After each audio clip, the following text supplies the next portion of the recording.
Queridos irmãos, muito boa tarde.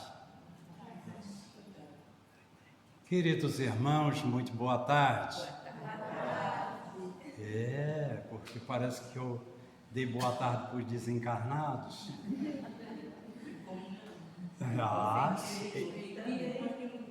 Eles falaram muito mais alto, né? E aqui está lotado, meus irmãos, tá? Não fique preocupado de dizer assim, hoje tinha tanta poucas pessoas no centro. Engano nosso, é menosprezo aos nossos irmãos que estão aqui. Quem sabe, aqui a Terezinha, o Onildo está aqui com nós. Com certeza, eles estão sempre aqui visitando, né? Que eles sejam muito bem-vindos, esses amados irmãos, né? Fundadores dessa casa de caridade, que reverenciamos a esse amado irmão de ideal espírita, trabalho de tanta caridade que ele aqui fez nessa casa e em outras casas, como Bezerra de Menezes, como fundador, né? Pois bem, em primeiro lugar, nossos agradecimentos a Deus, a Jesus, à espiritualidade amiga que está aqui conosco, ao querido irmão, meu anjo guardião que está sempre comigo, e ao convite carinhoso dessa amada irmã Nice, né? De tanto tempo, que quando ela me convida, às vezes ela fica preocupada, não vou te carregar muito contrário, dá bastante serviço, tá? Quanto mais serviço, melhor. E eu obrigado a Deus pela oportunidade que Ele nos concede de servir, né? Nós estamos aqui mais para servir, não é para ser servido não, porque é dando que se recebe, tá? Bom, hoje nós vamos trabalhar um pouquinho, até eu ia pedir para ligar o Data Show, mas não se faz necessário, deixa para uma outra ocasião, né? Sobre a educação e o conhecimento das coisas, o autoconhecimento, né? Então, o que é educação? Se é uma das coisas de mais profunda importância na vida do ser humano, é a educação. A educação no sentido do conhecimento. Quando nós não temos essa educação educacional, nós vivemos aturdidos, sem saber para onde que vamos.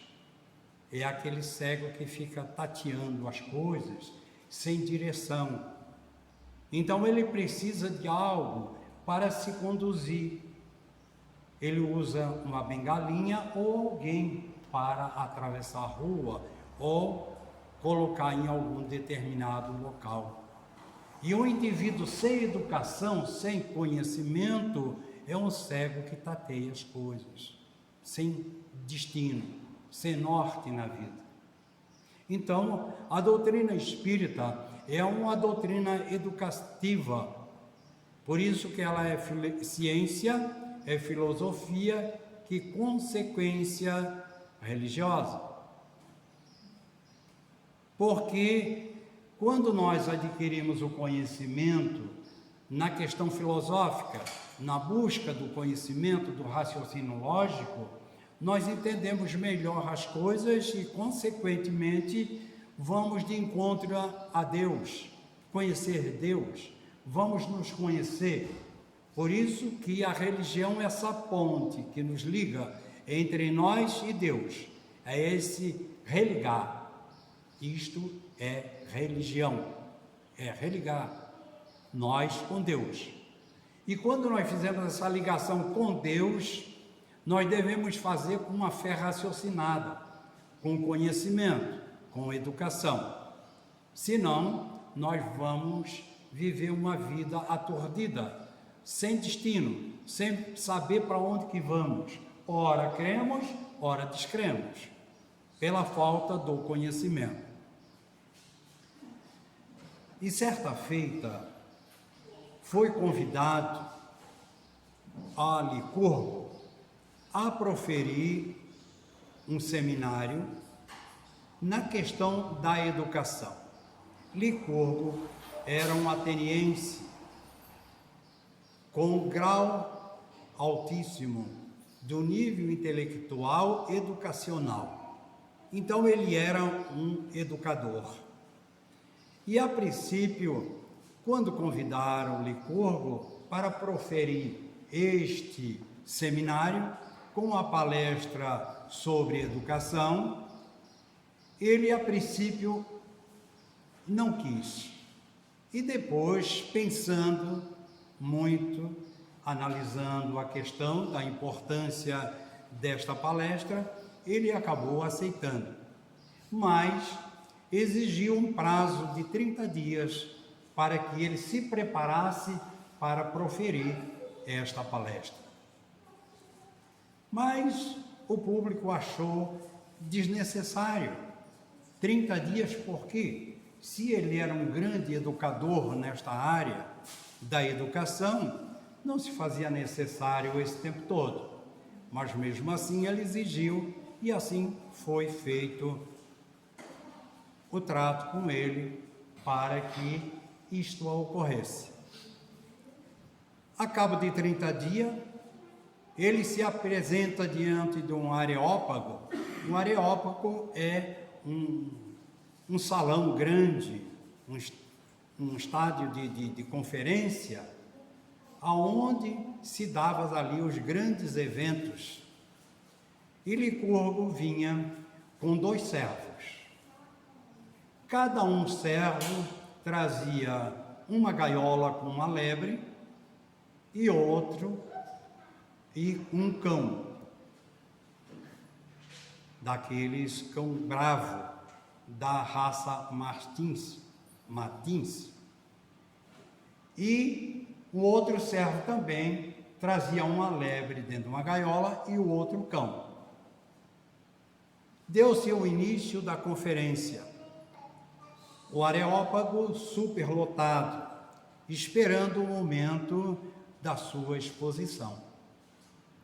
E ele ordena um dos servos que solte a primeira lebre. E esta lebre foi solta. E em seguida ele ordena que solte o cão. E este cão salta em cima dessa lebre e devora no picadeiro.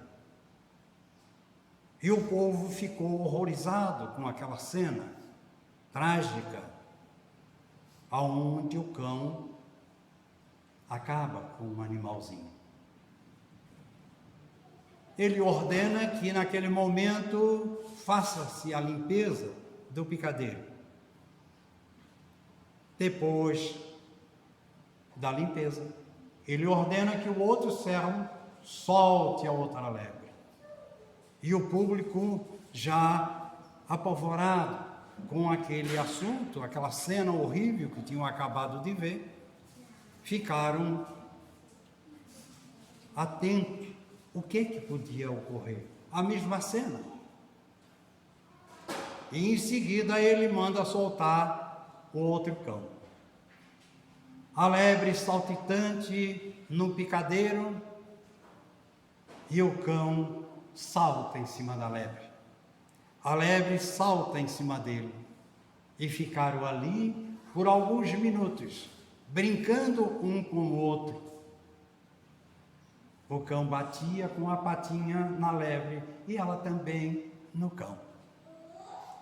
E aí ele deu por encerrado a sua apresentação sobre educação. E disse: a única diferença que existe entre um cão e uma lebre e a outra é que um foi educado e o outro não. Então, meus irmãos, a questão educativa, ela começa na base fundamental, que é o lar. A educação dos pais em relação aos filhos. Que esta educação, ela tem que ser antes de ter esse filho. Essa educação, ela já começa no namoro. Depois no noivado, que é o preparativo para o casamento, Porque o namoro é o conhecimento, se conhecer um ao outro. E depois formam entre eles um compromisso que é a aliança, é o noivado, é o casamento. E dentro desse casamento já existe um outro compromisso que é a constituição de uma família. E dentro dessa família existem filhos. Por isso que antes de este laço afetivo entre dois seres, deve existir primeiro uma educação, no sentido preparatório para a união desse casamento de sexos opostos, para constituir ali no lar uma família que já foi comprometida em vidas passadas e compromissos assumidos na espiritualidade, para que aquele casal, naquele momento exato, se encontrasse, ou seja, aqueles espíritos comprometidos, e ali surge uma união de família, e que aqueles espíritos que estão no processo reencarnatório entre aqueles dois seres, que são na realidade irmãos, porque somos filhos de Deus, porque não existe essa denominação meu marido, minha mulher, meu filho. Nós devemos trabalhar muito bem isso. Meu companheiro, minha companheira, meu irmão, né? Essa é a realidade, é que nós somos. Ninguém é propriedade de ninguém. Então são seres compromissados com as leis divinas nesse processo educativo. E ali começa, desde tenra idade, desde o ventre da sua mãe até o seu nascimento, esse processo educativo dentro do lar, entre pais e filhos, para que ele receba, em primeiro lugar, o grande exemplo de família, de pai e de mãe, para se constituir ali um homem de bem, uma pessoa digna dos seus deveres, mas num profundo conhecimento educacional em todas as áreas de respeito, de responsabilidade, de disciplina, de religião, porque o lar que não tem uma religião é complicado, é muito complicado. A grande educação dentro do lar é no campo religioso. O convite a esses filhos para que eles compreendam, entendam a razão da vida, o porquê que estão ali junto entre pais e mães dentro de uma família. Então essa educação familiar no sentido religioso, todas as religiões são boas, todas. O que atrapalha é a forma como nós nos comportamos e como interpretamos aquilo que Jesus trouxe para nós, aquilo que Deus coloca em nossas mãos. Essa é a grande problemática. É o movimento religioso que distorce aquilo que é perfeito. E a doutrina espírita tem esse princípio educacional na questão educativa religiosa, porque ele mostra a razão do qual nós viemos, a razão da vida, como fomos criados, o objetivo, por que estamos aqui, para onde vamos, a razão das nossas dores, dos nossos sofrimentos, dos nossos conflitos, do dia a dia, por que estamos vivendo num mundo que prevalece ainda a guerra, a discórdia, o ciúme, o orgulho, a inveja, o egoísmo. Por quê? Por que vivemos neste mundo tão conturbado, com tanta diversidade de ideias, de seres? Como devemos nos comportar diante de tudo isso? Um mundo político, distorcido, vaidoso, orgulhoso.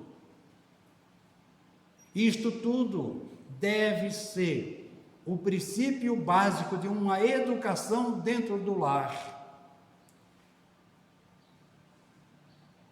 Já compreender, fazer com que esses filhos compreendam que o pai não vai ficar eternamente aqui neste mesmo corpo, que o vô tão amado pelos seus netos, e os seus netos tão amados pelos avós, pelos pais, pelas mães, pelos irmãos, pela sociedade, pelo vizinho, pelo amigo, que tudo tem um prazo de validade física, não espiritual, que nós estamos aqui simplesmente de passagem, que a morte é a continuidade da vida. Somos seres espirituais vivendo uma experiência física material. Nós não somos seres materiais, nós somos seres espirituais. Por isso, esse processo educativo é fundamental na nossa vida, na nossa educação. E na questão 919 do Livro dos Espíritos, Kardec indaga nada mais, nada menos do que para Santo Agostinho, perguntando: qual o meio prático mais eficaz que tem o homem de se melhorar nesta vida e de resistir à atração do mal? Qual o meio mais prático para se melhorar nesta vida e para resistir todas as influências negativas das drogas, das viciações do mundo, do egoísmo, da vaidade, do orgulho, de tudo isso que nós já comentamos? Qual este meio? Como devemos fazer? Mas que esse meio seja mais prático e mais eficaz, que ele tenha uma base mais alicerçada, com mais segurança, que nós devemos seguir. E ele respondeu que um sábio da antiguidade vô-lo disse: para que conhece-te a ti mesmo, para que nós fizesse essa busca em nós mesmos, para buscar este conhecimento íntimo de cada um de nós. E Kardec responde que essa máxima nós já conhecemos, nós já temos o conhecimento, mas que ele necessita é que ele seja mais eficaz, que ele tenha um poder maior. E aí o Santo Agostinho responde: faça a pergunta a si mesmo, fazei o que eu fazia quando vivi na terra. Ao fim do dia, interrogava a minha consciência, passava a revista ao que fizera e perguntava a mim mesmo se não havia faltado algum dever, se ninguém tivesse motivo para de mim se queixar. Foi assim que cheguei a me conhecer e a ver o que em mim precisava de reforma. Então, essa autoanálise, essa busca íntima de cada um de nós, ela tem que ser no cotidiano, todos os dias, todas as horas, todos os anos, em todos os momentos da minha vida.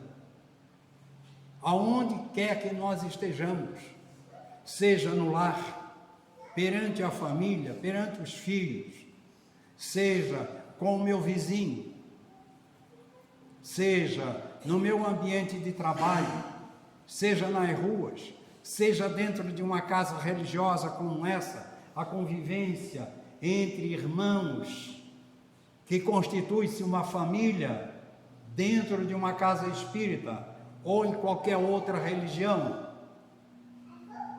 É a família universal que também se faz presente na vida física material. Porque quando nós partir desta vida física material, também vamos nos encontrar com a verdadeira família, que é a família espiritual.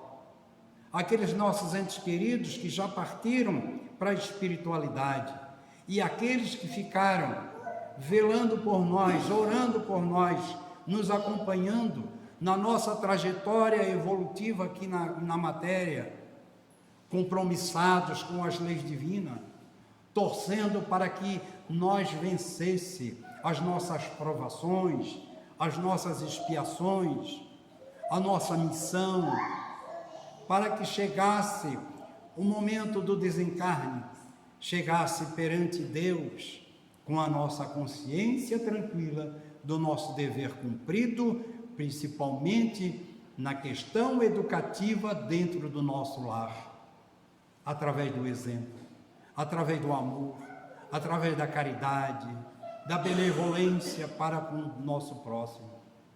Esta foi a proposta do qual a espiritualidade amiga nos traz através das obras espíritas, a terceira revelação. E foi justamente essa também que Jesus veio trazer para nós há 2000 anos atrás. E o que é que nós estamos fazendo? Será que nós já entendemos essas lições pura, verdadeira? Será? Com certeza ainda não. Estamos tateando como um cego perdido, precisando de uma bengala, precisando que alguém nos conduza para não cair nos precipícios. Porque somos orgulhosos, não queremos dar o braço a torcer, não queremos perdoar, não temos tempo para caridade, não temos tempo para fazer essa autoanálise de nós mesmos, esse convite íntimo que nós temos que ter para ficar um momento sequer, um segundo, um minuto, alguns minutos, meditando o que Jesus passou para nós no seu Evangelho. No final de cada dia, fazei como eu fazia quando vivi na terra, assim disse Santo Agostinho, passando em revista tudo o que eu fiz durante aquele dia, analisando passo a passo o que eu fiz de bom e o que eu não fiz. E depois voltava no outro dia e corrigia naquele ponto justamente aquilo que a consciência lhe chamava a atenção para corrigir. Foi assim que ele e que nós devemos fazer para melhor nos conhecer. Outro dia, uma jovem, vaidosa, chegou diante de mim no centro e disse: seu Altamiro, eu preciso muito conversar com o senhor. Disse: tá bom. Depois da palestra, nós vamos no atendimento fraterno, na nossa sala, vamos conversar. E ela disse: Altamiro, eu tenho uma vontade muito grande de saber o que eu fui em vidas passadas. Vocês não fazem regressão aqui? Eu digo: faz, fizemos muito. É o que eu mais faço aqui, é a regressão. Agora, por exemplo, eu vou fazer uma contigo. Abri essa questão 919 do Livro dos Espíritos e disse: leia ela toda. E depois tu vai me falar para mim, aonde que tu te encontrasse em outras vidas nessa mensagem de Santo Agostinho. Eu disse: fica à vontade, só vai dar tempo de eu tomar uma aguinha e já volto. E deixei ela lendo. A cabo de um tempo, que eu sabia que o tempo tal, que ela ia conseguir a ler, voltei. Ela estava com um sorriso. Seu Altamiro disse tudo que eu precisava. Então, continua e segue fazendo o que está escrito. E aí fiz algumas outras citações do Evangelho segundo o Espiritismo. Mandei ela fazer o Evangelho do Lar. E trabalhar essa autoanálise dela mesma e essa espiritualização. Primeiro te espiritualiza, te encontra com Deus, te encontra com Jesus, te encontra contigo mesmo, que você vai saber quem você foi e quem você é. É isto, meus irmãos, esta profundidade que nós temos que fazer todos os dias. Mas muitos dizem assim: eu não tenho tempo, a minha vida é tão corrida que eu não tenho tempo. Mas daqui a pouco surge uma enfermidade física, ou a perda de um ente querido, entre aspas, e que chama a atenção. É Deus chamando, dizendo agora, pare, pensa, reflita. Às vezes é uma enfermidade grave, que tem que fazer uma cirurgia seríssima. Às vezes é um câncer, e o tempo está tão curto, e o médico diz, você tem tanto tempo só de vida, meses, semanas. E ele começa a buscar intimamente aquilo que ele é na realidade.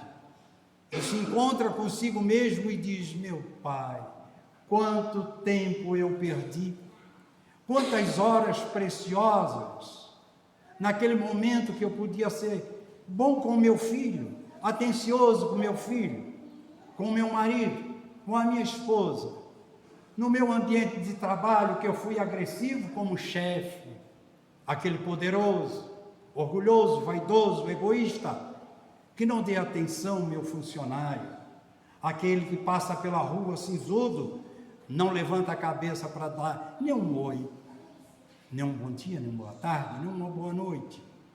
Aquele abraço que eu esqueci de dar ao meu filho, que eu esqueci de dizer para o meu filho, filho, eu te amo. Da mesma forma, dizer para a esposa para o marido. Aquele momento que precisava sentar o casal e conversar um com o outro, para se unir dentro do seu lar. Aquele momento que tu parou por causa de uma grave enfermidade. Mas não tem mais tempo, o que devo fazer? E muitas vezes Deus é tão soberanamente justo e bom com nós, que nos dá uma compulsória. Ele dá a oportunidade para aquela enfermidade que era tão grave, ela vai se regredindo, até o ponto que ele é curado. Mesmo depois de passar por um coma profundo, por uma cirurgia delicada, ou um acidente grave que ele teve, que muitas vezes coloca em cadeira de rodas, ou em uma cama. É ali, é um momento que ele faz esse encontro com ele mesmo e agradece. Muito obrigado, Senhor, por essa oportunidade. Que nós poderíamos fazer antes, não esperar a dor, não esperar o sofrimento, não esperar essas vicissitudes da vida, que nós temos que enfrentar de cabeça erguida, agradecendo a Deus todos os dias, a oportunidade que Ele nos concede como filho de Deus que somos, cada um de nós. Mas somos ainda aquele filho ingrato, que renega o seu pai, que ignora o seu pai, mas que daqui a pouco ele cai, se machuca e vem chorar no colo do pai. E ele nos abraça e diz, vem, filho, eu estou aqui. E às vezes nós, tão ingratos, dizemos, peço tanto, rezo tanto, e eu tenho certeza que Deus esqueceu de mim, porque Deus não me escuta. Engano, Deus escuta sim, tudo que nós pedimos, mas Ele dá de acordo com o nosso merecimento, para o nosso próprio bem. E é nós que viremos as costas para Deus. Nós queremos fazer um Deus para cada um de nós, mas Deus é de todos nós, não é individual. Um pai não trata o seu filho, o pai que ama seu filho, não trata individualmente. Ele trata todos com o mesmo amor, com o mesmo afeto, com os mesmos direitos, porque somos filhos do mesmo pai.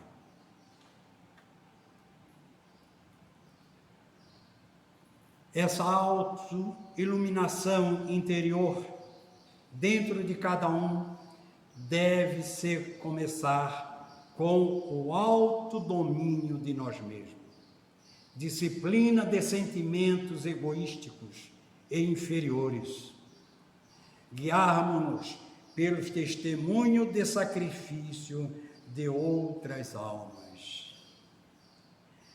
Esse autodomínio de nós mesmos, quando nós pensar que vem aquele impulso agressivo, que parece que sai aquela fera dentro de nós. Eu tinha um amigo que era espírita, hoje já está desencarnado, um grande estudioso, um grande amigo, expositor, presidente de casa. Ele dizia: Altamiro, Altamiro, de vez em quando esta fera, este leão, esse vulcão que habita dentro de nós, que eu tenho um deles dentro de mim, às vezes ele quer fugir da jaula, roina na porta, e eu digo para ele: sossega, leão, sossega, leão. E eu trabalho todos os dias para que essa fera não se solte. E o Kardec diz para nós que reconhece o verdadeiro espírita pelos esforços que ele faz para domar as suas más inclinações, as suas más tendências, as suas viciações de vidas passadas. Ele não coloca que reconhece o verdadeiro espírita pela sua santidade, mas sim pelo aquele que domina, que tem um desejo de mudança, mudança de paradigma, mudança de pensamentos contrário à caridade. Então nós temos que trabalhar esses impulsos impensados. E aí vem aquele recadinho do Chico, né? Olha a aguinha da paz, né? Um copinho de água, coloque na boca. A mulher às vezes está brava, às vezes é um marido, às vezes é o filho, ou alguém que o agride. Bote essa aguinha na boca, porque vem aquela vontade do leão se soltar da jaula. E deixe.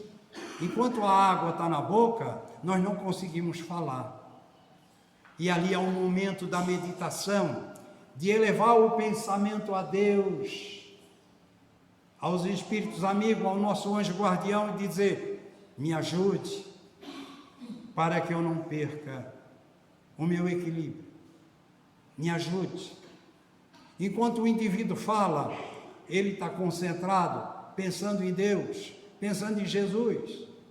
Quando ele para de falar, tome a água e ore por ele.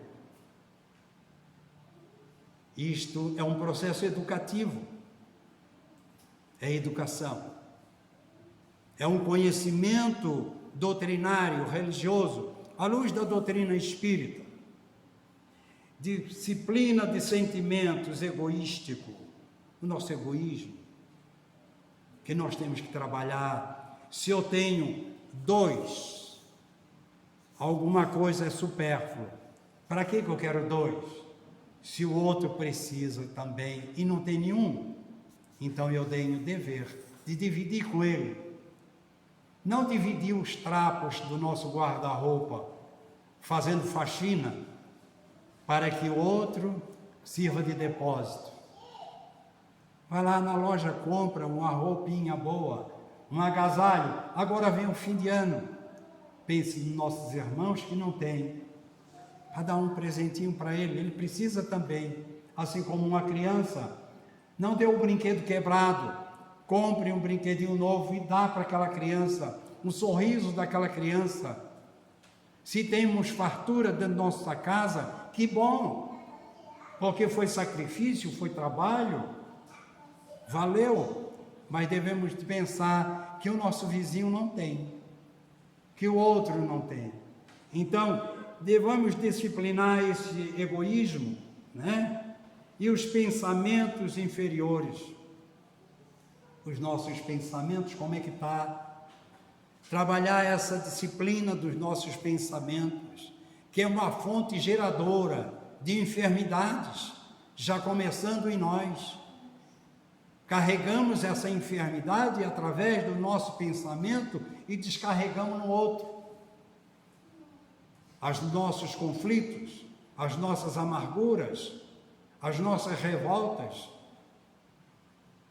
achando que o outro vai servir como saco de pancada.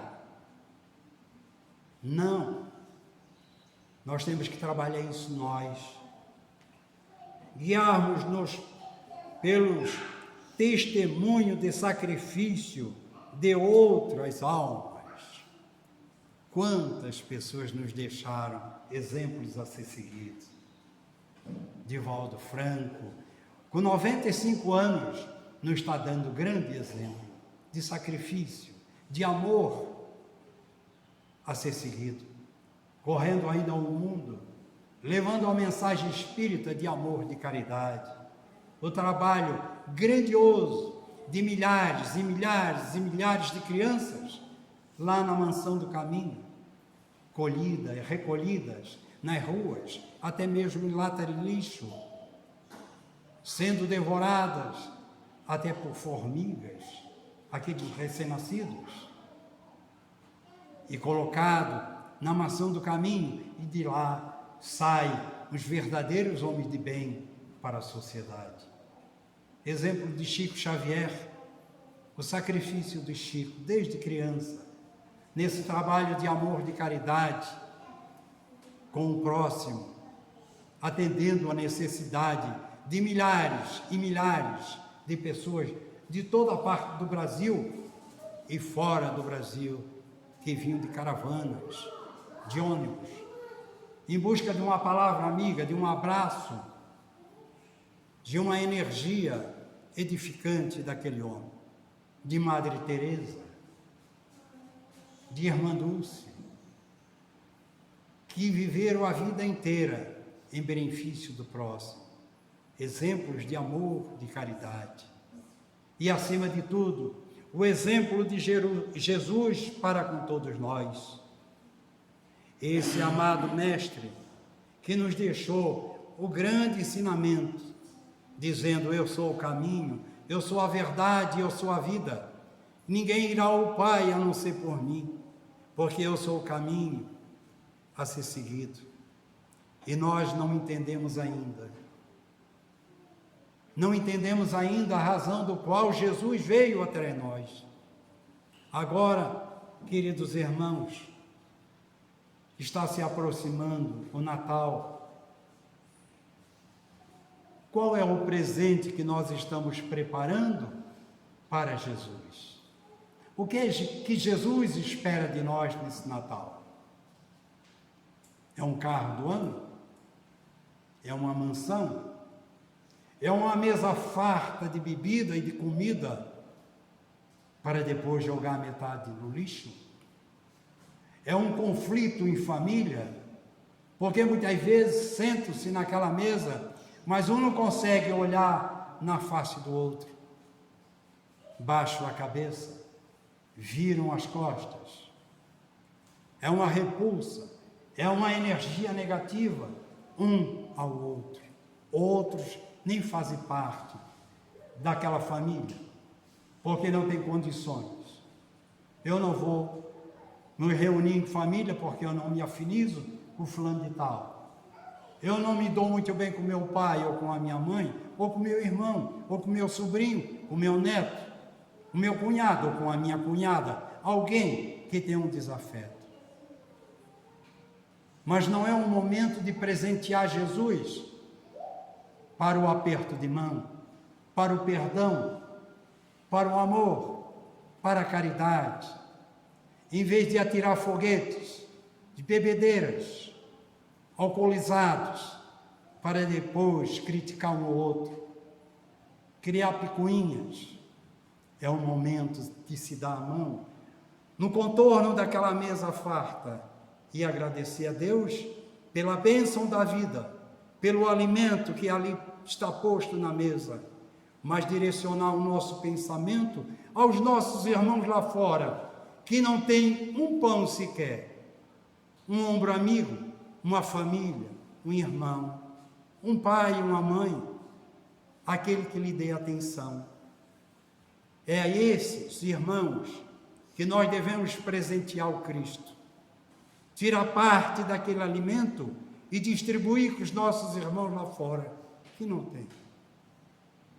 Este é o Natal de Jesus que nós devemos preparar neste ano agora, que falta tão poucos dias, mas que temos que trabalhar esse agora, todos os dias da nossa vida.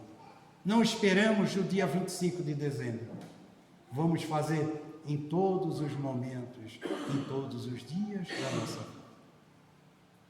Fica aqui, meus queridos irmãos, a mensagem da tarde de hoje.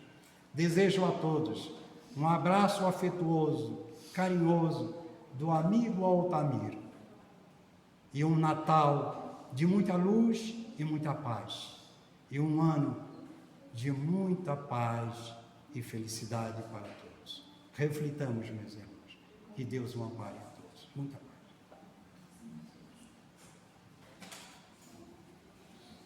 Boa tarde, meus